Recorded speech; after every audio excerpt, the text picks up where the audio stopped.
ਦੋਸਤੋ, ਮੈਂ ਤੁਹਾਡਾ ਜ਼ਿਆਦਾ ਕੀਮਤੀ ਸਮੇਂ ਨਾ ਲੈਂਦੇ ਹੋਏ ਸਿੱਧੇ ਮੁੱਦੇ ਦੀ ਗੱਲ ਕਰਾਂਗਾ। ਉਹ ਸਾਡਾ ਅੱਜ ਦਾ ਮੁੱਦਾ ਹੈ ਸਪੋਕਨ ਇੰਗਲਿਸ਼, ਯਾਨੀ ਕਿ ਬੋਲੀ ਜਾਣ ਵਾਲੀ ਇੰਗਲਿਸ਼ ਭਾਸ਼ਾ। ਦੋਸਤੋ, ਕੀ ਕਦੀ ਤੁਸੀਂ ਗੌਰ ਕੀਤਾ ਹੈ ਕਿ ਇੰਗਲਿਸ਼ ਬੋਲਣੀ ਸਿੱਖਣ ਦੇ ਚਾਹਵਾਨ ਲੋਕਾਂ ਦੀ ਜਿੰਨੀ ਲੰਬੀ ਲਿਸਟ ਹੈ, ਉਹ ਤੋਂ ਕਿਤੇ ਜ਼ਿਆਦਾ ਵੱਡੀ ਲਿਸਟ ਉਹ ਲੋਕਾਂ ਦੀ ਹੈ ਜਿਹੜੇ ਚਾਹੁੰਦੇ ਹੋਏ ਵੀ ਕਦੀ ਇੰਗਲਿਸ਼ ਨਹੀਂ ਬੋਲ ਪਾਏ, ਨਿਰਾਸ਼ ਹੋਏ। ਉਹਨਾਂ ਨੇ ਬੜੀ ਕੋਸ਼ਿਸ਼ ਕੀਤੀ ਪਰ ਉਹਨਾਂ ਨੂੰ ਕਾਮਯਾਬੀ ਨਹੀਂ ਮਿਲੀ। ਚੰਦ ਲੋਕਾਂ ਨੂੰ ਕਾਮਯਾਬੀ ਮਿਲੀ ਵੀ, ਪਰ ਉਹਨਾਂ ਨੂੰ ਉਹਨਾਂ ਦੇ ਲਈ ਕਿੰਨਾ ਆਪਣਾ ਕੰਮ ਸੈਕਰੀਫਾਈਸ ਕਰਨਾ ਪਿਆ ਔਰ ਕਿੰਨੀ ਜਗ੍ਹਾ ਤੋਂ ਉਹ ਡੀਫੋਕਸ ਹੋਏ, ਯਾਨੀ ਕਿ ਆਪਣੀ ਜਗ੍ਹਾ 'ਤੇ ਫੋਕਸ ਨਹੀਂ ਕਰ ਪਾਏ। ਅਗਰ ਇੱਦਾਂ ਹੋਇਆ ਤਾਂ ਕਿਉਂ ਹੋਇਆ? ਅਲਟੀਮੇਟਲੀ ਸਾਡੀਆਂ ਸਾਰੀਆਂ ਕੋਸ਼ਿਸ਼ਾਂ ਬੇਕਾਰ ਕਿਉਂ ਗਈਆਂ? ਅਸੀਂ ਕਾਮਯਾਬ ਕਿਉਂ ਨਹੀਂ ਹੋਏ? ਕਿ ਸਾਡਾ ਤਰੀਕਾ ਠੀਕ ਨਹੀਂ ਸੀ, ਜਾਂ ਫਿਰ ਜਿਨ੍ਹਾਂ ਨੂੰ ਅਸੀਂ ਪੈਸੇ ਦਿੱਤੇ ਉਹਨਾਂ ਦਾ ਤਰੀਕਾ ਠੀਕ ਨਹੀਂ ਸੀ? ਚਲੋ ਕੋਈ ਗੱਲ ਨਹੀਂ। ਅੱਜ ਦਾ ਪ੍ਰੋਗਰਾਮ ਜਿਹੜਾ ਹੈ ਮੈਂ ਉਹ ਲੋਕਾਂ ਨੂੰ ਹੀ ਡੈਡੀਕੇਟ ਕਰਦਾ ਹਾਂ, ਸਮਰਪਿਤ ਕਰਦਾ ਹਾਂ ਜਿਨ੍ਹਾਂ ਨੇ ਦਿਲੋਂ ਕੋਸ਼ਿਸ਼ ਕੀਤੀ ਇੰਗਲਿਸ਼ ਸਿੱਖਣ ਦੀ, ਬਸ ਸਿੱਖ ਨਹੀਂ ਪਾਏ ਕਿਉਂਕਿ ਸ਼ਾਇਦ ਉਹਨਾਂ ਦੀ ਕੋਸ਼ਿਸ਼ ਸਹੀ ਨਹੀਂ ਸੀ। ਤਾਂ ਚਲਿਏ ਮੇਰੇ ਅੱਜ ਦੇ ਪ੍ਰੋਗਰਾਮ ਦੇ ਵਿੱਚ ਇੱਕ ਸਹੀ ਕੋਸ਼ਿਸ਼ ਸਾਡੇ ਨਾਲ in everyday English with Rajesh Jaitley. English ਅਸੀਂ ਸਭ ਤੋਂ ਪਹਿਲਾਂ ਇਹਦਾ ਸਾਡਾ ਸਾਹਮਣਾ ਹੁੰਦਾ ਹੈ ਜਦੋਂ ਅਸੀਂ ਸਕੂਲ ਜਾਂਦੇ ਹਾਂ ਅਤੇ ਸਕੂਲ ਜਾ ਕੇ ਅਸੀਂ ਪੜ੍ਹਨਾ ਸ਼ੁਰੂ ਕਰਦੇ ਹਾਂ। ਉਹ ਸਾਡੇ ਮਿਲਦਾ ਹੈ ਸਬਜੈਕਟ ਜਾਂ ਵਿਸ਼ੇ ਦੇ ਰੂਪ ਦੇ ਵਿੱਚ। ਹੁਣ ਅਸੀਂ ਗੱਲ ਕਰੀਏ ਕਿ ਪਹਿਲੀ ਕਲਾਸ ਤੋਂ ਲੈ ਕੇ ਅਤੇ 12ਵੀਂ ਕਲਾਸ ਤੱਕ ਸਾਨੂੰ ਇਹ ਪੜ੍ਹਨਾ ਹੀ ਪੈਂਦਾ ਹੈ, ਕੰਪਲਸਰੀ ਹੁੰਦਾ ਹੈ ਔਰ ਇਹਦੇ ਲਈ ਸਾਨੂੰ ਮਾਰਕਸ ਲੈਣੇ ਪੈਂਦੇ ਨੇ। ਉਹਦੇ ਦੌਰਾਨ ਸਾਨੂੰ ਕੀ ਪੜ੍ਹਨਾ ਪੈਂਦਾ ਹੈ? ਦੇਖੀਏ, ਟੈਂਸਸ ਯਾਨੀ ਕਿ ਗ੍ਰਾਮਰ ਦੇ ਰੂਲਸ ਅਸੀਂ ਯਾਦ ਕਰਦੇ ਹਾਂ, ਪਾਰਟਸ ਆਫ ਸਪੀਚ, ਟੈਂਸਸ, ਐਵਰੀਥਿੰਗ। ਕਿਉਂ?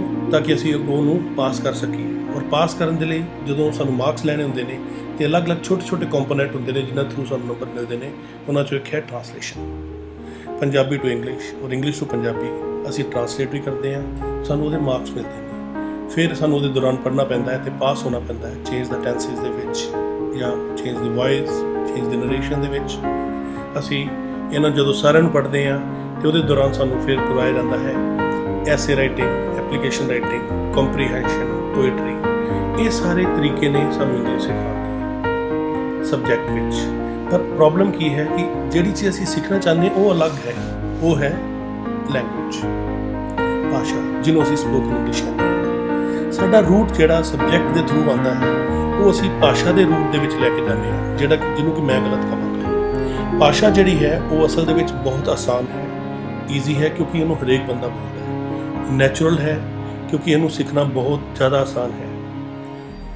ਸਾਡੇ ਪ੍ਰਵਾਸੀ ਲੋਕ ਜਿਹੜੇ ਬਾਹਰ ਜਾਂਦੇ ਨੇ ਫੋਰਨ ਕੰਟਰੀਜ਼ ਦੇ ਵਿੱਚ ਇਮੀਗ੍ਰੈਂਟਸ ਬਣ ਕੇ, ਯਾਨੀ ਕਿ ਯੂਰਪ 'ਚ ਜਾਂਦੇ ਨੇ, ਉੱਥੇ ਜਾ ਕੇ ਉਹਨਾਂ ਨੂੰ ਸਾਹਮਣਾ ਕਰਨਾ ਪੈਂਦਾ ਹੈ ਇਟਾਲੀਅਨ ਦਾ, ਡੱਚ ਦਾ ਜਾਂ ਸਪੈਨਿਸ਼ ਦਾ। ਜਦੋਂ ਇੰਗਲਿਸ਼ ਕੰਟਰੀਜ਼ ਵਿੱਚ ਜਾਂਦੇ ਨੇ ਅਤੇ ਉਹ ਇੰਗਲਿਸ਼ ਬੋਲਦੇ ਨੇ। ਅਤੇ ਅਪਾਰਟ ਫਰੋਮ ਦਿਸ, ਜੇ ਅਸੀਂ ਦੇਖੀਏ ਕਿ ਮਿਡਲ ਈਸਟ ਵਿੱਚ ਸਾਡੇ ਬੜੇ ਲੋਕ ਜਾਂਦੇ ਨੇ, ਉੱਥੇ ਜਾ ਕੇ ਅਰੈਬਿਕ ਬੋਲਦੇ ਨੇ। ਦੋਸਤੋ, ਮੈਂ ਇੱਦਾਂ ਦੇ ਲੋਕਾਂ ਨੂੰ ਮਿਲਿਆ ਹਾਂ ਜਿਹੜੇ ਕਿ ਬਹੁਤ ਜ਼ਿਆਦਾ ਪੜ੍ਹੇ ਲਿਖੇ ਨਹੀਂ ਹੈਗੇ, ਪਰ ਉੱਥੇ ਜਾ ਕੇ ਉਹਨੇ ਉਸ ਭਾਸ਼ਾ ਨੂੰ ਪਕੜਿਆ ਅਤੇ ਸਮਝਿਆ। ਈਵਨ ਮੈਂ ਤੁਹਾਨੂੰ ਮਿਸਾਲ ਦੇ ਸਕਦਾ ਹਾਂ ਕਿ ਯੂਪੀ ਔਰ ਬਿਹਾਰ ਤੋਂ ਬਹੁਤ ਲੋਕ ਸਾਡੇ ਇੱਥੇ ਕੰਮ ਕਰਨ ਆਉਂਦੇ ਨੇ ਅਤੇ ਉਹ ਵੀ ਆ ਕੇ, ਕੋਈ ਵੀ ਬੰਦਾ ਸਕੂਲ ਜੁਆਇਨ ਨਹੀਂ ਕਰਦਾ, ਗ੍ਰਾਮਰ ਨਹੀਂ ਪੜ੍ਹਦਾ, ਟੈਂਸਿਸ ਨਹੀਂ ਪੜ੍ਹਦਾ, ਟਰਾਂਸਲੇਸ਼ਨ ਨਹੀਂ ਕਰਦਾ, ਪਰ ਫਿਰ ਵੀ ਉਹ ਲੈਂਗੁਏਜ ਸਿੱਖਦਾ ਹੈ। ਉਸ ਤੋਂ ਬਾਅਦ ਅਸੀਂ ਚੱਲੀਏ ਕਿ 6 ਤੋਂ 7 ਸਾਲ ਦਾ ਬੱਚਾ ਇੰਨਾ ਨੈਚੁਰਲ ਬੋਲਦਾ ਹੈ, ਜਦੋਂ ਬਹਿਸ ਕਰ ਰਿਹਾ ਹੁੰਦਾ ਹੈ ਜਾਂ ਲੜਾਈ ਕਰ ਰਿਹਾ ਹੁੰਦਾ ਹੈ, ਉਸ ਦੇ ਵਿੱਚ ਭਾਸ਼ਾ ਦਾ ਪ੍ਰਵਾਹ ਕਿਸ ਤਰੀਕੇ ਨਾਲ ਚੱਲਦਾ ਹੈ ਮੈਂ ਤੁਹਾਨੂੰ ਦਿਖਾਉਣਾ ਚਾਹਾਂਗਾ। ਦੇਖੋ, ਬਸ ਹੁਣ ਸਾਹ ਔਖੇ ਤੇ ਲੈਂਦਾ। ਕੋਈ ਨਾ ਭੈਣੇ, ਇਹ ਖੰਘ ਰੁਕ ਗਿਆ, ਫਿਰ ਹੌਲੀ ਸਾਹ भी रुक जाएंगे। शार्क खा गई है दादा को। अगर शार्क खाती तो बच्चा भी साथ मरता, दादा ना मरता खाली। डूब गया दादा। नहीं भाई। अच्छा भाई, मैं हार गई, जल्दी बताओ जल्दी। जो आपने ऊपर से वॉशिंग मशीन फेंकी थी वो दादा के सर पे आके लग गई, दादा मर गया। ਇਹ ਹੈ ਅਸਲੀ ਭਾਸ਼ਾ ਅਤੇ ਇਹਨੂੰ ਸਿੱਖਣ ਦਾ ਤਰੀਕਾ ਵੀ ਬਿਲਕੁਲ ਅਲੱਗ ਹੋਏਗਾ। ਜਦ ਕਿ ਅਸੀਂ ਇਹਨੂੰ ਸਿੱਖਦੇ ਕਿੱਦਾਂ ਵਾ? ਅਸੀਂ ਫਿਰ ਦੁਬਾਰਾ ਸਬਜੈਕਟ ਦੇ ਵਿੱਚ ਜਾਂਦੇ ਹਾਂ ਅਤੇ ਅਸੀਂ ਇਹਨੂੰ ਸਿੱਖਦੇ ਹਾਂ ਟੈਂਸਿਸ ਦੇ ਰੂਪ ਦੇ ਵਿੱਚ, ਜਾਂ ਅਸੀਂ ਇਹਨੂੰ ਟਰਾਂਸਲੇਸ਼ਨ ਦੇ ਰੂਪ ਦੇ ਵਿੱਚ ਸਿੱਖਦੇ ਹਾਂ। ਅਤੇ ਹੁਣ ਤੁਸੀਂ ਸਬਜੈਕਟ ਔਰ ਲੈਂਗੁਏਜ ਦਾ ਡਿਫਰੈਂਸ ਤਾਂ ਦੇਖ ਹੀ ਲਿਆ। ਇਹ ਦੋ ਕਿੰਨੀਆਂ ਅੱਡ ਚੀਜ਼ਾਂ ਨੇ, ਔਰ ਅਸੀਂ ਇੱਕ ਨੂੰ ਯੂਜ਼ ਕਰਕੇ ਦੂਸਰੇ ਨੂੰ ਸਿੱਖਣ ਦੀ ਕੋਸ਼ਿਸ਼ ਕਰਾਂਗੇ ਤਾਂ ਸ਼ਾਇਦ ਉਹ ਠੀਕ ਨਹੀਂ ਹੋਏਗਾ। ਇਹ ਬਿਲਕੁਲ ਇੰਝ ਹੋਏਗਾ ਜਿਵੇਂ ਕੋਈ ਗੁਆਚੀ ਹੋਈ ਚੀਜ਼ ਅਸੀਂ ਉਸ ਜਗ੍ਹਾ ਤੋਂ ਲੱਭਦੇ ਹਾਂ ਜਿੱਥੇ ਰੋਸ਼ਨੀ ਜ਼ਿਆਦਾ ਹੈ, ਚੀਜ਼ ਚਾਹੇ ਉੱਥੇ ਗੁੰਮ ਹੋਈ ਹੋਵੇ ਚਾਹੇ ਨਾ। ਦੋਸਤੋ, ਹੁਣ ਅਸੀਂ ਦੇਖਦੇ ਹਾਂ ਟੈਂਸ ਅਤੇ ਟਰਾਂਸਲੇਸ਼ਨ ਦਾ ਮੈਥਡ ਕਿੰਨਾ ਕੁ ਠੀਕ ਹੈ ਔਰ ਕਿੰਨਾ ਕੁ ਗਲਤ। ਉਹਦੇ ਸਾਰੇ ਫਾਇਦੇ ਨੁਕਸਾਨ ਅਸੀਂ ਹੁਣ ਦੇਖਾਂਗੇ। ਟਰਾਂਸਲੇਸ਼ਨ ਅਸੀਂ ਚਾਹੇ ਸਬਜੈਕਟ ਦੇ ਵਿੱਚ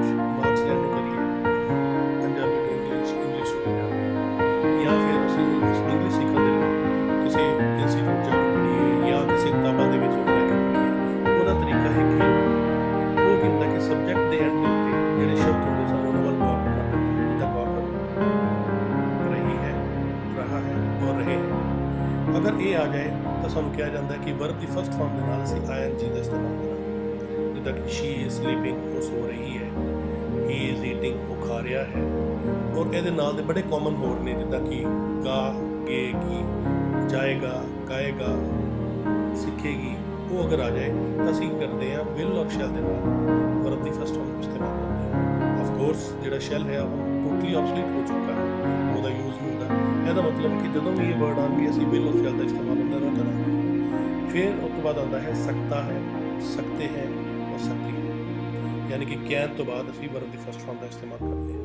ਇਹ ਹੈ ਟੈਂਸਸ ਨੂੰ ਕਰਨ ਦਾ ਆਪਣਾ ਟ੍ਰਾਂਸਲੇਸ਼ਨ ਕਰਨ ਦਾ ਤਰੀਕਾ, ਟੈਂਸਸ ਨੂੰ ਯੂਜ਼ ਕਰਦੇ ਹਾਂ। ਇਹ ਤੋਂ ਇਲਾਵਾ ਹੋਰ ਵੀ ਕੀ ਚੀਜ਼ਾਂ ਜਾਂਦੀਆਂ ਨੇ, ਜਿੱਦਾਂ want to, feel like to. ਜਿੱਦਾਂ ਮੈਂ ਤੁਹਾਨੂੰ ਐਗਜ਼ਾਮਪਲ ਦਿੰਦਾ ਹਾਂ, ਅਗਰ ਅਸੀਂ ਕੁਝ ਕਰਨਾ ਪਸੰਦ ਕਰੀਏ, ਯਾਨੀ ਕਿ ਨਹਾਣਾ ਪਸੰਦ ਕਰਦਾ ਹੈ, ਖਾਣਾ ਪਸੰਦ ਕਰਦਾ ਹੈ, ਫਿਲਮਾਂ ਦੇਖਣਾ ਪਸੰਦ ਕਰਦਾ ਹੈ, ਨੱਚਣਾ ਪਸੰਦ ਕਰਦਾ ਹੈ, ਤਾਂ ਅਸੀਂ ਉਹ ਕਹਿੰਦੇ ਹਾਂ ਲਾਈਕ ਟੂ ਤੋਂ ਬਾਅਦ ਵਰਬ ਦੀ ਫਸਟ ਫਾਰਮ ਯੂਜ਼ ਕਰਦੇ ਹਾਂ। ਥੋੜੀ ਜ਼ਿਆਦਾ ਡਿਟੇਲ ਦੇ ਵਿੱਚ ਜਾਣ ਦੇ ਲਈ, ਤਾਂ ਕਿ ਮੈਂ ਦੱਸ ਸਕਾਂ ਕਿ ਤੁਹਾਨੂੰ ਗਲਤ ਕੀ ਹੈ ਔਰ ਇਹ ਸਹੀ ਕਿੱਦਾਂ ਹੈ, ਅਸੀਂ ਇੱਕ ਐਗਜ਼ਾਮਪਲ ਲੈਂਦੇ ਹਾਂ ਸਕਤਾ, ਸਕਤੇ, ਸਕਤੇ। ਮੈਂ ਹੁਣੇ ਥੋੜੀ ਦੇਰ ਪਹਿਲਾਂ ਕਿਹਾ ਸੀ ਕਿ ਕੈਨ ਦੇ ਨਾਲ ਵਰਬ ਦੀ ਫਸਟ ਫਾਰਮ ਯੂਜ਼ ਕਰਦੇ ਹਾਂ। ਅਸੀਂ ਸਿੱਖਦੇ ਕਿੱਦਾਂ ਵਾ ਕਿ ਮੈਂ ਸੈਂਟੈਂਸ ਬਣਾਉਣਾ ਕਿ ਮੈਂ ਪੜ੍ਹ ਸਕਦਾ ਹਾਂ। ਜਿੱਥੇ ਸਕਦਾ ਆ ਗਿਆ ਮੈਨੂੰ ਲਾਲ ਰੰਗ 'ਚ ਕੀਤਾ ਹੈ, ਇਸ ਲਈ ਤਾਂ ਕਿ ਦੱਸਣ ਦੇ ਲਈ ਕਿ ਇੱਥੇ ਕੈਨ ਔਰ ਸੈਂਟੈਂਸ ਦੇ ਵਿੱਚ ਹੋਏਗਾ ਆਈ ਕੈਨ ਰੀਡ। ਹੁਣ ਅਗਰ ਅਸੀਂ ਇਹਨੂੰ ਨੈਗੇਟਿਵ ਲੈ ਕੇ ਚੱਲੀਏ ਨਾਲ, ਜੋ ਕਿ ਪੜ੍ਹਾਇਆ ਜਾਂਦਾ ਹੈ ਸਾਨੂੰ ਕਿ ਕੈਨ ਨਾਟ, ਤੇ ਅਸੀਂ ਕਹਿੰਦੇ ਕਿ ਮੈਂ ਫੰਕਸ਼ਨਾਂ ਵਿੱਚ ਨੱਚ ਨਹੀਂ ਸਕਦਾ, ਨਹੀਂ ਸਕਦਾ ਦੇ ਕਰਕੇ ਇੱਥੇ ਕੈਨੋਟ ਲੱਗੇਗਾ, ਤੇ ਅਸੀਂ ਕਹਿੰਦੇ ਹਾਂ ਕਿ ਆਈ ਕੈਨੋਟ ਡਾਂਸ ਇਨ ਦ ਫੰਕਸ਼ਨਸ। ਸਾਨੂੰ ਇਹ ਸੈਂਟੈਂਸ ਇਸ ਤਰੀਕੇ ਨਾਲ ਕਰਵਾਏ ਜਾਂਦੇ ਆ ਜਾਂ ਅਸੀਂ ਕਰਦੇ ਹਾਂ। ਅਸੀਂ ਇਹ ਤੋਂ ਜ਼ਿਆਦਾ ਦਿਮਾਗ ਆਪਣਾ ਯੂਜ਼ ਨਹੀਂ ਕਰਦੇ, ਪਰ ਅਸਲੀਅਤ ਕੀ ਹੈ ਦੇਖੋ।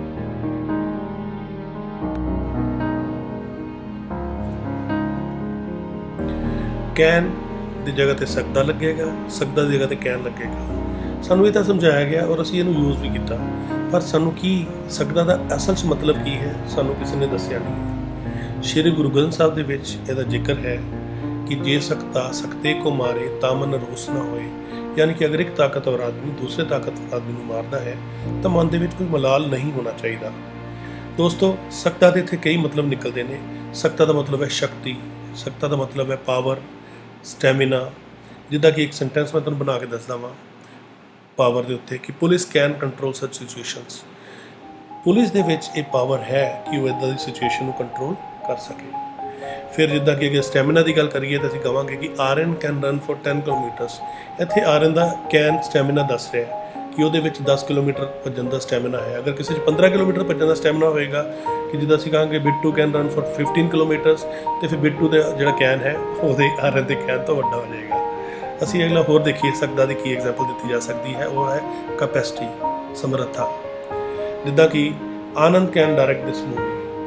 ਆਨੰਦ ਦੇ ਵਿੱਚ ਇੰਨੀ ਸਮਰੱਥਾ ਹੈ ਕਿ ਉਸ ਮੂਵੀ ਨੂੰ ਡਾਇਰੈਕਟਰ ਉਹਦਾ ਬਣ ਸਕੇ, ਉਹਨੂੰ ਡਾਇਰੈਕਟ ਕਰ ਸਕੇ। ਕੈਨ ਦੇ ਹੋਰ ਵੀ ਕਈ ਮਤਲਬ ਨੇ, ਜਿੱਦਾਂ ਕਿ ਕੈਪੇਬਿਲਿਟੀ, ਯਾਨੀ ਕਿ ਜਿਹਨੂੰ ਅਸੀਂ ਯੋਗਤਾ ਕਹਿੰਦੇ ਹਾਂ ਜਾਂ ਕਾਬਲੀਅਤ ਕਹਿੰਦੇ ਹਾਂ। ਜਦੋਂ ਅਸੀਂ ਕਿਸੇ ਬੰਦੇ ਦੀ ਕਾਬਲੀਅਤ ਦੀ ਗੱਲ ਕਰਨੀ ਹੈ ਖਾਸ ਕਰਕੇ, ਤੇ ਅਸੀਂ ਉਹਦੇ ਨਾਲ ਵੀ ਵਰਬ ਦੀ ਫਸਟ ਫਾਰਮ ਜੋ ਉਹ ਕੰਮ ਕਰਦਾ ਹੈ ਅਸੀਂ ਲਗਾਉਂਦੇ ਹਾਂ। ਜਿੱਦਾਂ ਕਿ Mamta can sing Punjabi folk songs. ਮੇਰੇ ਖਿਆਲ ਦੇ ਨਾਲ ਹਰੇਕ ਬੰਦਾ ਪੰਜਾਬੀ ਫੋਕ ਸੌਂਗ ਗਾਉਣ ਦੀ ਕੈਪੈਸਿਟੀ ਨਹੀਂ ਰੱਖਦਾ, ਬਟ ਮਮਤਾ ਸ਼ਾਇਦ ਇਸ ਲਈ ਕਿਹਾ ਕਿ Mamta can sing Punjabi folk songs. ਹੁਣ ਅਸੀਂ ਇਹਦੀ ਨੈਗੇਟਿਵ ਵੱਲ ਚੱਲਾਂਗੇ। ਚਲੋ ਦੇਖੀਏ ਅੱਗੇ ਕੀ ਹੁੰਦਾ ਹੈ। ਅਸੀਂ ਗੱਲ ਕਰੀਏ ਕੈਨ ਨਾਟ ਦੀ। ਜੇ ਕੈਨ ਨਾਟ ਹੈ, ਇਹਦਾ ਮਤਲਬ ਹੈ ਕਿ ਉਹ ਸਾਡੀ ਸ਼ਕਤੀ, ਕੈਪੈਸਿਟੀ, ਕੈਪੇਬਿਲਿਟੀ ਯਾਨੀ ਕਿ ਯੋਗਤਾ, ਕਾਬਲੀਅਤ ਤੋਂ ਬਾਹਰ ਦੀ ਗੱਲ ਹੈ। ਯਾਨੀ ਕਿ ਇਹਨੂੰ ਸਾਰੇ ਨੂੰ ਸਮ ਅਪ ਕਰੀਏ, ਆਮ ਬੰਦੇ ਦੀ ਭਾਸ਼ਾ 'ਚ ਕਹੀਏ ਤਾਂ ਉਹ ਚੀਜ਼ ਸਾਡੇ ਵੱਸ ਤੋਂ ਬਾਹਰ ਹੈ। ਜਦੋਂ ਵੀ ਅਸੀਂ ਕਦੀ ਵੀ ਕੈਨ ਨਾਟ ਦਾ ਇਸਤੇਮਾਲ ਕਰਾਂਗੇ, ਕਿਸੇ ਬੰਦੇ ਦੇ ਨਾਲ ਕਰਾਂਗੇ, ਤੇ ਇਹਦਾ ਮਤਲਬ ਹੈ ਉਸ ਬੰਦੇ ਦੇ ਵੱਸ ਤੋਂ ਬਾਹਰ ਉਹ ਚੀਜ਼ ਹੈ ਜੋ ਵਰਬ ਦੀ ਫਾਰਮ ਤੋਂ ਬਾਅਦ ਲੱਗੀ ਹੈ। ਜਿੱਦਾਂ ਕਿ ਫੋਰ ਐਗਜ਼ਾਮਪਲ ਕੁਝ ਸ਼ਰਮੀਲੇ ਲੋਕ ਇਹ ਆਮ ਤੌਰ ਤੇ ਕਹੇ ਪਾਏ ਜਾਂਦੇ ਨੇ ਕਿ ਮੈਂ ਫੰਕਸ਼ਨਾਂ ਵਿੱਚ ਨੱਚ ਨਹੀਂ ਸਕਦਾ। ਠੀਕ ਹੈ, ਔਰ ਇਹ ਸੈਂਟੈਂਸ ਜਿਹੜਾ ਹੈ ਇਹਦੀ ਇੰਗਲਿਸ਼ ਡੈਫੀਨੇਟ ਹੈ ਕਿ ਆਈ ਕੈਨੋਟ ਡਾਂਸ ਇਨ ਦ ਫੰਕਸ਼ਨਸ। ਯਾਨੀ ਕਿ ਕੈਨੋਟ ਦਾ ਇਸਤੇਮਾਲ ਉੱਥੇ ਹੋਏਗਾ ਜਿੱਥੇ ਕੋਈ ਚੀਜ਼ ਸਾਡੇ ਵੱਸ ਤੋਂ ਬਾਹਰ ਹੈ। ਦੋਸਤੋ, ਹੁਣ ਮੈਂ ਕਹਿਣਾ ਚਾਹਾਂਗਾ ਕਿ ਅਗਰ ਅਸੀਂ ਇਹਨੂੰ ਕੈਨ ਨੂੰ ਸਿੱਖਣਾ ਹੀ ਹੈ, ਟ੍ਰਾਂਸਲੇਸ਼ਨ 'ਚ ਨਾ ਜਾ ਕੇ ਅਸੀਂ ਇਹਨੂੰ ਡਾਇਰੈਕਟ ਸਿੱਖਣਾ ਚਾਹੀਏ, ਤਾਂ ਅਸੀਂ ਕਹਾਂਗੇ ਕੈਨ ਉੱਥੇ ਲਗਾਵਾਂਗੇ ਜਿੱਥੇ ਸਾਨੂੰ ਲੱਗਦਾ ਹੈ ਕਿ ਕੋਈ ਬੰਦੇ ਦੇ ਵਿੱਚ ਕਿਸੇ ਕੰਮ ਨੂੰ ਕਰਨ ਦੀ ਯੋਗਤਾ, ਕਾਬਲੀਅਤ ਜਾਂ ਪਾਵਰ ਹੈ, ਤੇ ਕੈਨੋਟ ਉੱਥੇ ਲਾਵਾਂਗੇ ਜਦੋਂ ਅਸੀਂ ਕਹਾਂਗੇ ਉਸ ਚੀਜ਼ ਬੰਦੇ ਦੇ ਵੱਸ ਤੋਂ ਬਾਹਰ ਹੈ। ਪਰ ਇੱਥੇ ਇੱਕ ਛੋਟੀ ਜਿਹੀ ਪ੍ਰੋਬਲਮ ਮੈਂ ਦੱਸਣਾ ਚਾਹਾਂਗਾ, ਜਿਹੜੀ ਕਿ ਤੁਹਾਨੂੰ ਨਜ਼ਰ ਉੱਦਾਂ ਨਹੀਂ ਆਏਗੀ ਅਸਲ ਦੇ ਵਿੱਚ ਟ੍ਰਾਂਸਲੇਸ਼ਨ ਦੇ ਵਿੱਚ ਰਹਿ ਕੇ ਅਸੀਂ ਪਾਰਟਿਕੂਲਰ ਤਰੀਕੇ ਦੇ ਵਿੱਚ ਲਿਮਿਟਿਡ ਹੋ ਜਾਂਦੇ ਹਾਂ, ਜਿੱਦਾਂ ਕਿ ਨਹੀਂ ਸਕਦਾ ਦੇ ਨਾਲ ਹੀ ਕੈਨੋਟ ਜੁੜਿਆ ਹੈ। ਪਰ ਜੇ ਅਸੀਂ ਵਸ ਤੋਂ ਬਾਹਰ ਦੀ ਗੱਲ ਕਰੀਏ ਤਾਂ ਇਹ ਸੈਂਟੈਂਸ ਜਿਹੜਾ ਹੈ, ਮੈਂ ਫੰਕਸ਼ਨਾਂ ਵਿੱਚ ਨੱਚ ਨਹੀਂ ਸਕਦਾ, ਇਹ ਮੁਸ਼ਕਲ ਦੇ ਨਾਲ 5 ਤੋਂ 10% ਤੋਂ ਜ਼ਿਆਦਾ ਪੰਜਾਬੀ ਦੇ ਵਿੱਚ ਨਹੀਂ ਬੋਲਿਆ ਜਾਂਦਾ। ਇਹਦੀ ਬਜਾਏ ਮੂੰਹ 'ਚ ਲੋਕਾਂ ਦੇ ਕੀ ਨਿਕਲਦਾ ਹੈ, ਜਿਹਦੇ 'ਚ ਸਾਫ਼ ਪਤਾ ਲੱਗਦਾ ਹੈ ਕਿ ਉਹਦੇ ਵਸ ਤੋਂ ਬਾਹਰ ਹੈ ਕਿ ਮੈਂ ਫੰਕਸ਼ਨਾਂ ਵਿੱਚ ਨੱਚ ਨਹੀਂ ਪਾਉਂਦਾ। ਹੁਣ ਇੱਥੇ ਨੱਚ ਨਹੀਂ ਸਕਦਾ ਦਾ ਇਸਤੇਮਾਲ ਨਹੀਂ ਹੋਇਆ, ਪਰ ਇੱਥੇ ਨੱਚ ਨਹੀਂ ਪਾਉਂਦਾ, ਇੱਥੇ ਵੀ ਉਹਦੀ ਜਿਹੜੀ ਨਾਕਾਬਲੀਅਤ ਹੈ ਜਾਂ ਬਸ ਤੋਂ ਬਾਹਰ ਹੋਣਾ ਹੈ ਉਹ ਨਜ਼ਰ ਆਉਂਦਾ ਪਿਆ ਹੈ। ਜਾਂ ਇਹਨੂੰ ਅਸੀਂ ਹੋਰ ਕਿਸੇ ਤਰੀਕੇ ਨਾਲ ਕੀ ਕਹਿੰਦੇ ਆ ਕਿ ਮੇਰੇ ਤੋਂ ਫੰਕਸ਼ਨਾਂ ਵਿੱਚ ਨੱਚਿਆ ਨਹੀਂ ਜਾਂਦਾ। ਠੀਕ ਹੈ, ਅਸੀਂ ਜਦੋਂ ਪੰਜਾਬੀ ਦੇ ਵਿੱਚ ਸੋਚਾਂਗੇ ਤਾਂ ਅਸੀਂ ਇਹੀ ਸੋਚਾਂਗੇ ਮੇਰੇ ਤੋਂ ਫੰਕਸ਼ਨਾਂ 'ਚ ਨੱਚਿਆ ਨਹੀਂ ਜਾਂਦਾ। ਉੱਥੇ ਅਸੀਂ ਟ੍ਰਾਂਸਲੇਸ਼ਨ ਦੇ ਤਰੀਕੇ ਨਾਲ ਜਾਵਾਂਗੇ ਤਾਂ ਅਸੀਂ ਕੈਨੋਟ ਨੂੰ ਨਹੀਂ ਪਕੜ ਸਕਦੇ, ਕਿਉਂਕਿ ਉਹਦੇ ਵਿੱਚ ਨਹੀਂ ਸਕਦਾ ਦਾ ਇਸਤੇਮਾਲ ਨਹੀਂ ਹੈ। ਪਰ ਜੇ ਅਸੀਂ ਇਹਦੀ ਨਾਕਾਬਲੀਅਤ ਦੀ ਗੱਲ ਕਰੀਏ ਜਾਂ ਵਸ ਤੋਂ ਬਾਹਰ ਦੀ ਗੱਲ ਕਰੀਏ ਕਿ ਮੇਰੇ ਤੋਂ ਫੰਕਸ਼ਨਾਂ ਵਿੱਚ ਨੱਚਿਆ ਨਹੀਂ ਜਾਂਦਾ, ਫਿਰ ਅਸੀਂ ਇਮੀਡੀਏਟਲੀ ਸਾਡੇ ਦਿਮਾਗ ਦੇ ਵਿੱਚ ਕੈਨੋਟ ਦਾ ਇਸਤੇਮਾਲ ਆ ਜਾਏਗਾ ਤੇ ਅਸੀਂ ਇੱਥੇ ਕਹਾਂਗੇ। ਇਸ ਤੋਂ ਇਲਾਵਾ ਵੀ ਹੋਰ ਅਸੀਂ ਬੋਲਦੇ ਹਾਂ ਮੇਰੇ ਤੋਂ ਫੰਕਸ਼ਨ ਵਿੱਚ ਨੱਚ ਨਹੀਂ ਹੁੰਦਾ। ਦੇਖੋ ਹੈ ਨਾ ਅਜੀਬ ਜੀ ਗੱਲ ਕਿ ਅਸਲ ਦੇ ਵਿੱਚ ਅਸੀਂ ਸੋਚਦੇ ਇੱਦਾਂ ਵਾਂ ਤੇ ਟ੍ਰਾਂਸਲੇਸ਼ਨ ਦੇ ਨਾਲ ਅਸੀਂ ਇੱਕ ਪਾਰਟਿਕੂਲਰ ਲਿਮਿਟਡ ਤਰੀਕੇ ਨਾਲ ਚਲੇ ਗਏ। ਇਹ ਅਸਲ 'ਚ ਤਰੀਕਾ ਹੈ ਕਿ ਜੇ ਅਸੀਂ ਕੈਨੋਟ ਨੂੰ ਸਮਝ ਜਾਈਏ ਤਾਂ ਅਸੀਂ ਸਾਰੀ ਚੀਜ਼ਾਂ ਨੂੰ ਸਮਝ ਜਾਵਾਂਗੇ ਤੇ ਸਾਡੇ ਦਿਮਾਗ ਦੀ ਮਸ਼ੀਨਰੀ ਆਪਣੇ ਆਪ ਚੀਜ਼ਾਂ ਨੂੰ ਪਕੜ ਕੇ ਅੱਗੇ ਵਧਣਾ ਸ਼ੁਰੂ ਹੋ ਜਾਏਗੀ। ਇਸ ਤੋਂ ਇਲਾਵਾ ਮੈਂ ਤੁਹਾਨੂੰ ਇੱਕ ਐਗਜ਼ਾਮਪਲ ਇੱਦਾਂ ਦੀ ਹੋਰ ਦੇਣੀ ਚਾਹਾਂਗਾ ਕਿ ਜਿਹੜੀ ਦੱਸੇਗੀ ਕਿ ਕਿੰਨੇ ਲਿਮਿਟਿਡ ਅਸੀਂ ਹੋ ਜਾਂਦੇ ਹਾਂ ਜਦੋਂ ਅਸੀਂ ਟ੍ਰਾਂਸਲੇਸ਼ਨ ਨਾਲ ਕੰਮ ਕਰਦੇ ਹਾਂ, ਔਰ ਜਦੋਂ ਅਸੀਂ ਵੈਸੇ ਸੋਚ ਕੇ ਕੰਮ ਕਰਦੇ ਹਾਂ ਤਾਂ ਅਸੀਂ ਕਿੰਨੇ ਜ਼ਿਆਦਾ ਸਾਨੂੰ ਖੁੱਲ੍ਹ ਮਿਲਦੀ ਹੈ। ਦੇਖੋ ਲਾਈਕ ਟੂ ਦੋਸਤੋ, ਲਾਈਕ ਟੂ ਅਸੀਂ ਉੱਥੇ ਯੂਜ਼ ਕਰਦੇ ਹਾਂ ਜਿੱਥੇ ਸਾਨੂੰ ਕੋਈ ਪਾਰਟਿਕੂਲਰ ਕੰਮ ਕਰਨਾ ਪਸੰਦ ਹੈ। ਜਿੱਦਾਂ ਕਿ ਸਾਨੂੰ ਕੋਈ ਪਾਰਟਿਕੂਲਰ ਖਾਣਾ ਪਸੰਦ ਹੈ, ਕਿਤੇ ਘੁੰਮਣਾ ਪਸੰਦ ਹੈ, ਤੇ ਅਸੀਂ ਉੱਥੇ ਲਾਈਕ ਟੂ ਦਾ ਇਸਤੇਮਾਲ ਕਰਦੇ। ਜਿੱਦਾਂ ਕਿ ਇੱਕ ਸੈਂਟੈਂਸ ਮੈਂ ਬਣਾਇਆ ਹੈ, ਮੈਨੂੰ ਫਿਲਮਾਂ ਦੇਖਣੀਆਂ ਪਸੰਦ ਹਨ। ਹੁਣ ਦੇਖਣੀਆਂ ਪਸੰਦ ਹਨ ਦਾ ਮਤਲਬ ਹੈ ਕਿ ਲਾਈਕ ਟੂ ਪਸੰਦ ਲਈ ਆ ਗਿਆ ਔਰ ਦੇਖਣੇ ਵਾਲੀ ਵਾਚ ਆ ਗਿਆ। I like to watch movies. ਦੋਸਤੋ, ਅਗਰ ਅਸੀਂ ਇਹਨੂੰ ਟ੍ਰਾਂਸਲੇਸ਼ਨ ਦੇ ਤਰੀਕੇ ਨਾਲ ਲਵਾਂਗੇ ਤਾਂ ਪਸੰਦ ਵਰਡ ਜਦ ਤੱਕ ਸਾਡੇ ਦਿਮਾਗ 'ਚ ਨਹੀਂ ਆਏਗਾ ਅਸੀਂ ਇਹ ਸੈਂਟੈਂਸ ਨਹੀਂ ਬਣਾ ਪਾਵਾਂਗੇ।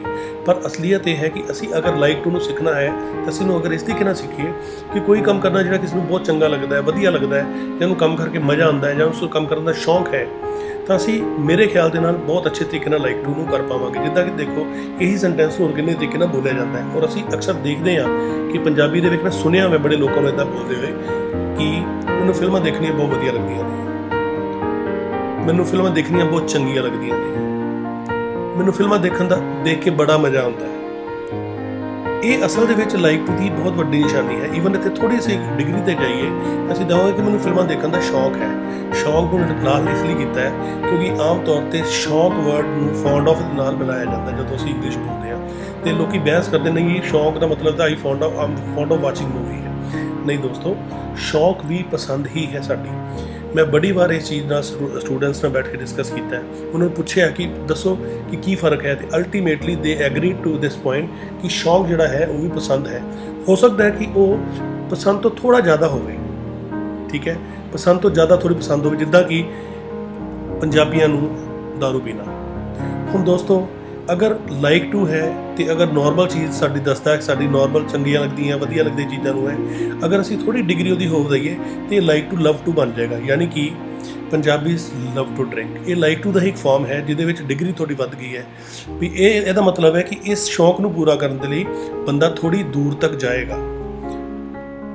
ਆਈ love to take ice cream, suppose ਕਰੋ ਅਗਰ ਇਹ ਸੈਂਟੈਂਸ ਹੈ ਤੇ ਮੈਂ ਇੱਥੇ ਇਹ ਕਹਾਂਗਾ ਕਿ ਲਵ ਟੂ ਟੇਕ ਆਈਸਕ੍ਰੀਮ ਦਾ ਮਤਲਬ ਅਗਰ ਮੈਂ ਸ਼ਾਦੀ ਕਿਤੇ ਜਾਵਾਂਗਾ, ਵਿਆਹ 'ਤੇ ਜਾਵਾਂਗਾ ਤੇ ਮੈਂ ਖਾਣਾ ਘੱਟ ਖਾਊਂਗਾ, ਥੋੜ੍ਹਾ ਜਿਹਾ ਜਗ੍ਹਾ ਰੱਖਾਂਗਾ ਤਾਂ ਕਿ ਮੈਂ ਬਾਅਦ ਵਿੱਚ ਆਈਸਕ੍ਰੀਮ 2-3-4 ਤਰ੍ਹਾਂ ਦੀ ਖਾ ਸਕਾਂ, ਕਿਉਂਕਿ ਮੈਨੂੰ ਜ਼ਿਆਦਾ ਪਸੰਦ ਹੈ। ਇਹ ਹੈ ਸਹੀ ਤਰੀਕਾ ਸਿੱਖਣ ਦਾ। ਜਿਹੜੀ ਇੰਗਲਿਸ਼ ਔਰ ਜਿਹੜੀ ਟ੍ਰਾਂਸਲੇਸ਼ਨ ਵਾਲਾ ਹੈ ਉੱਥੇ ਜਾ ਕੇ ਅਸੀਂ ਸੱਚੀ ਫਸ ਜਾਂਦੇ ਹਾਂ। ਦੋਸਤੋ, ਟੈਂਸਿਸ ਔਰ ਟ੍ਰਾਂਸਲੇਸ਼ਨ ਵਾਲਾ ਮੈਥਡ ਬਿਲਕੁਲ ਬੈਸਾਖੀਆਂ ਵਾਂਗੂ ਹੈ, ਜਿਹੜਾ ਥੋੜ੍ਹਾ ਹੌਲੀ ਜਿਹਦੇ ਨਾਲ ਤੁਸੀਂ ਚੱਲ ਤਾਂ ਸਕਦੇ ਹੋ ਪਰ ਤੁਸੀਂ ਕਦੇ ਦੌੜ ਨਹੀਂ ਸਕਦੇ। ਉੱਪਰੋਂ ਦੀ ਅਗਰ ਅਸੀਂ ਇਸੇ ਮੈਥਡ ਨੂੰ ਲੈ ਕੇ ਚੱਲਦੇ ਹਾਂ, ਅਡਾਪਟ ਕਰਦੇ ਹਾਂ ਸਬਜੈਕਟ ਵਾਲੇ ਮੈਥਡ ਨੂੰ, ਤੇ ਸਾਡੇ ਆਪਣੇ ਆਪ ਦੇ ਵਿੱਚ ਅਸੀਂ ਈਜ਼ੀ ਨਹੀਂ ਹੋ ਪਾਉਂਦੇ। ਅਸੀਂ ਆਪਣੇ ਨੂੰ ਬੜਾ ਲਿਮਿਟਡ ਜਿਹਾ ਮਹਿਸੂਸ ਕਰਦੇ ਹਾਂ ਕਿ ਇੱਥੇ ਜਿੱਦਾਂ ਲੱਗਦਾ ਕਿ ਹੁਣ ਇੰਗਲਿਸ਼ ਖਤਮ ਹੋਈ ਤੇ ਹੁਣ ਇੰਗਲਿਸ਼ ਖਤਮ ਹੋਈ। ਪਰ ਜਿਹੜਾ ਦੂਸਰਾ ਮੈਥਡ ਹੈ ਲੈਂਗੁਏਜ ਵਾਲਾ, ਅਗਰ ਤੁਸੀਂ ਇਹਨੂੰ ਅਪਣਾਓਗੇ ਤਾਂ ਆਪਣੇ ਆਪ ਅੰਦਰੋਂ ਦੀ ਤੁਹਾਨੂੰ ਇੱਕ ਈਜ਼ੀ ਫੀਲ ਹੋਣਾ ਸ਼ੁਰੂ ਹੋਏਗਾ ਔਰ ਇੱਦਾਂ ਲੱਗਣਾ ਸ਼ੁਰੂ ਹੋ ਜਾਏਗਾ ਜਿੱਦਾਂ ਕਿ ਕੋਈ ਸੌਫਟਵੇਅਰ ਤੁਹਾਡੇ ਅੰਦਰ ਆਟੋਮੈਟਿਕਲੀ ਡਿਵੈਲਪ ਕਰ ਰਿਹਾ ਹੈ। ਇਸ ਦੇ ਨਾਲ ਹੀ ਮੈਂ ਆਪਣੇ ਸ਼ੋਅ ਨੂੰ ਵਿਰਾਮ ਦਿੰਦਾ ਹਾਂ ਤੇ ਅਗਰ ਤੁਹਾਨੂੰ ਇਹ ਸ਼ੋਅ ਪਸੰਦ ਆਇਆ ਹੋਵੇ ਤੁਸੀਂ ਇਹਨੂੰ ਲਾਈਕ ਕਰੋ, ਸਬਸਕ੍ਰਾਈਬ ਕਰੋ, ਜੇ ਹੋ ਸਕੇ ਤੇ ਇਹਨੂੰ ਅੱਗੋਂ ਵੀ ਆਪਣੇ ਯਾਰਾਂ ਦੋਸਤਾਂ ਦੇ ਵਿੱਚ ਸ਼ੇਅਰ ਕਰੋ। ਹਾਂ, ਅਗਰ ਤੁਸੀਂ ਚਾਹੁੰਦੇ ਹੋ ਕਿ ਤੁਹਾਨੂੰ ਕੰਸਿਸਟੈਂਟਲੀ ਇਹਦੇ ਅੱਗੋਂ ਅਸੀਂ ਹੋਰ ਵੀਡੀਓਜ਼ ਭੇਜਦੇ ਰਹੀਏ ਔਰ ਤੁਹਾਨੂੰ ਮਿਲਦੀਆਂ ਰਹਿਣ ਤੇ ਕਾਈਂਡਲੀ ਤੁਸੀਂ ਜਿਹੜਾ ਬੈਲ ਵਾਲਾ ਬਟਨ ਜ਼ਰੂਰ ਦਬਾਉਣਾ। ਮੈਂ ਇੱਕ ਪ੍ਰੋਗਰਾਮ ਸ਼ੁਰੂ ਕਰ ਰਿਹਾ ਜਿਹਦਾ ਨਾਮ ਹੈ ਆਨਲਾਈਨ ਸਪੋਕਨ ਇੰਗਲਿਸ਼। ਉਹ ਮੈਂ ਖੁਦ ਹੀ ਪੜ੍ਹਾਵਾਂਗਾ ਤੇ ਉਹਦੇ ਲਈ ਤੁਹਾਡੇ ਲਈ ਗੁੱਡ ਨਿਊਜ਼ ਉਹਦੇ 'ਚ ਇਹ ਹੈ ਕਿ ਇੱਕ ਹਫ਼ਤੇ ਦਾ ਅਸੀਂ ਫ੍ਰੀ ਟਰਾਇਲ ਦੇ ਰਹੇ ਹਾਂ, ਪਰ ਉਹਦੇ ਲਈ ਸਿਰਫ ਇੱਕ ਛੋਟੀ ਜਿਹੀ ਰਜਿਸਟ੍ਰੇਸ਼ਨ ਬਹੁਤ ਜ਼ਰੂਰੀ ਹੈ ਤੇ ਉਹ ਰਜਿਸਟ੍ਰੇਸ਼ਨ ਜਿਹੜੀ ਹੈ ਤੁਸੀਂ ਆਪਣੇ ਡਿਸਕ੍ਰਿਪਸ਼ਨ ਵਾਲੇ ਖਾਨੇ ਜਾ ਕੇ ਤੁਹਾਨੂੰ ਇੱਕ ਲਿੰਕ ਮਿਲੇਗਾ ਜਿਹਨੂੰ ਪ੍ਰੈਸ ਕਰਕੇ ਤੁਸੀਂ ਆਪਣੇ ਆਪ ਨੂੰ ਉੱਥੇ ਰਜਿਸਟਰ ਕਰ ਸਕਦੇ ਹੋ। Thank you very much. ਫਿਰ ਦੁਬਾਰਾ ਮਿਲਾਂਗੇ ਬਹੁਤ ਜਲਦੀ।